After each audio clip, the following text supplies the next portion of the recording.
Assalamualaikum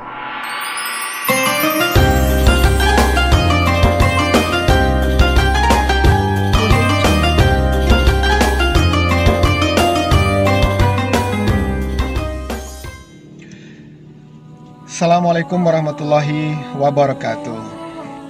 Pemirsa, pada episode kali ini habis subuh di suatu tempat saya jalan-jalan pagi. Ternyata jalanan dan kota masih sepi.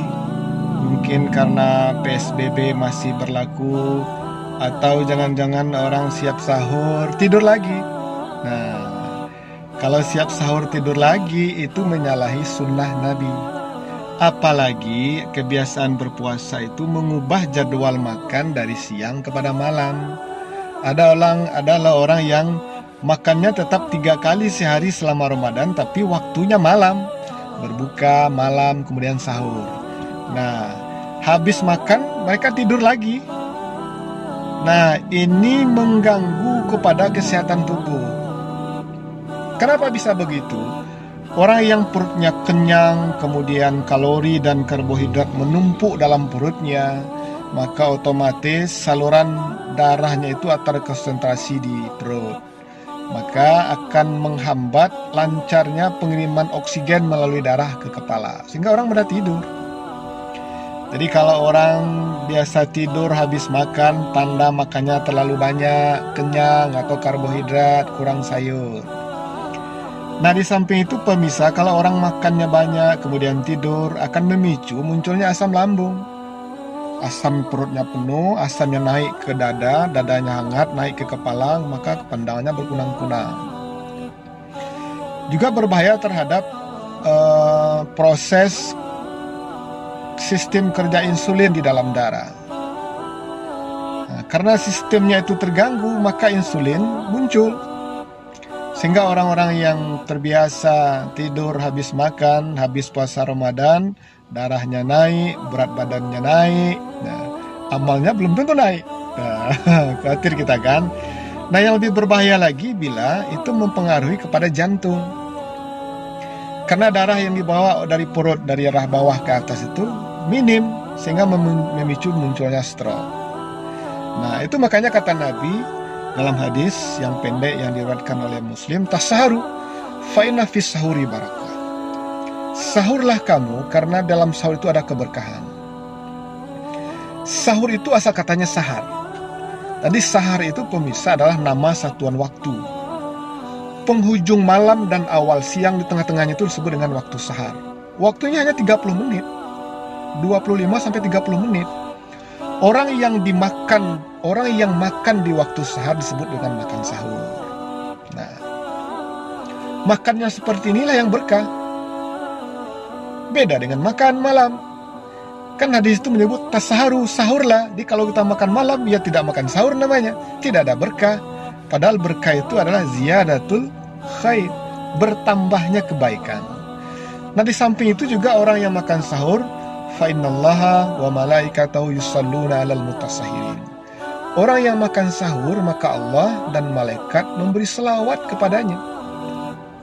Kalau Allah memberi selawat, itu maknanya Allah memberikan keberkahan, memberikan kebaikan kepadanya. Kalau malaikat memberi selawat, itu artinya malaikat mendoakan. Dan luar biasa tak? Nah, kemudian yang perlu diingat pemirsa, orang yang tidak makan sahur kan tidak ada masalah.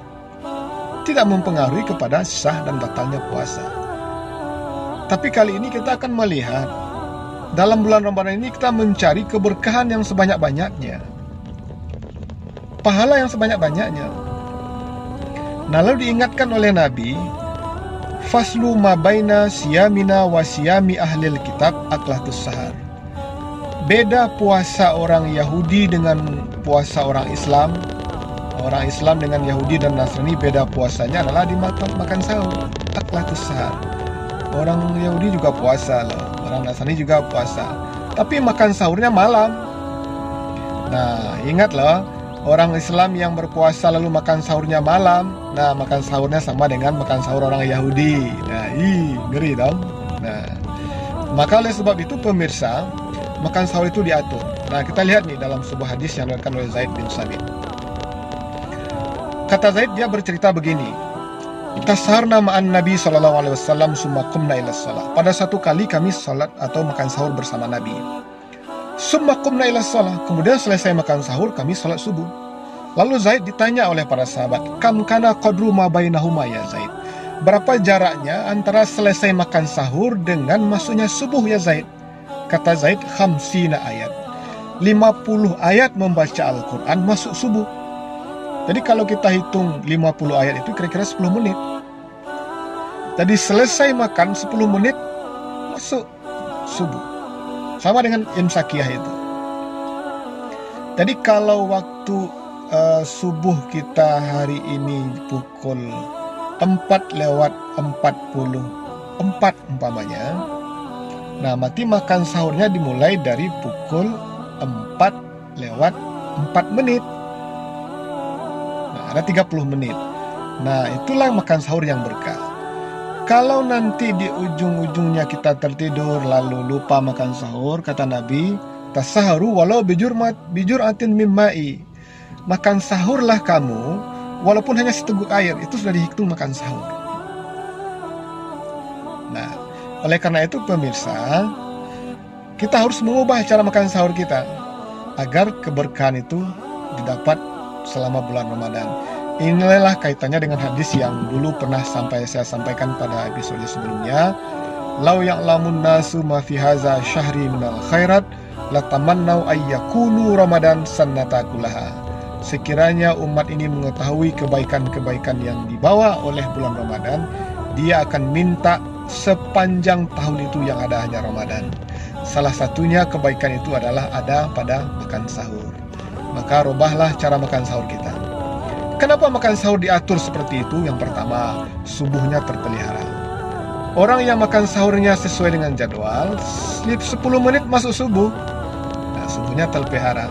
Kan aneh ada orang yang makan sahur kemudian tidur, mengejar yang sunat tinggal yang wajib.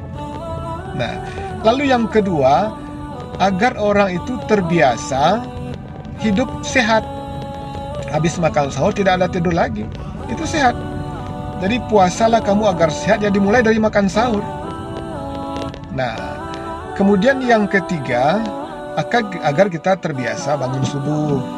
Nah, karena dalam subuh itu ada kebaikan-kebaikan yang banyak. Maka oleh sebab itu pemirsa, mari kita makan sahur sesuai dengan waktu yang disunahkan Nabi, sehingga kita makan sahur kita diberkahi oleh Allah Subhanahu wa taala dan didoakan oleh para malaikat. Demikian saja, wallahu alam bisawab, semoga bermanfaat. Assalamualaikum warahmatullahi wabarakatuh.